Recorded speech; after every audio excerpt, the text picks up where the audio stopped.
தென்னாப்பிரிக்காவைச் சேர்ந்த முன்னாள் வேகப்பந்து வீச்சாளர் மகாயா இன்டினி ஹிந்தி பாடலை பாடும் காணொளி மிக அதிக அளவில் கிரிக்கெட் ரசிகர்களால் பகிரப்பட்டு வருகிறது.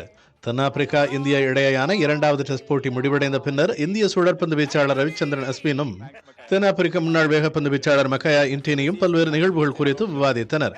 அப்போது சென்னை சூப்பர் கிங்ஸ் ரசிகர்களுக்கு என்ன சொல்ல விரும்புகிறீர்கள் என ரவிச்சந்திரன் அஸ்வின் வினவ, அதற்கு மகாயா இன்டினி சிரித்தபடியே புகழ்பெற்ற ஹிந்தி பாடல் ஒன்றை பாடுகிறார். அதை கேட்டு அடக்க முடியாமல் சிரிக்கிறார் அஸ்வின்.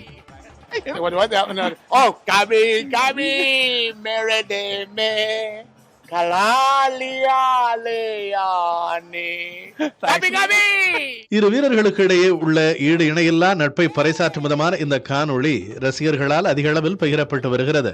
திரைப்படம் ஒன்றில் கவுண்டமணி மணிவண்ணன் இடையேயான உரையாடலில் இந்த பாடல் பயன்படுத்தப்பட்ட போது ஏற்பட்ட அதே உணர்வை இது தருகிறதா எனவும் சில ரசிகர்கள் வினவியுள்ளனர்.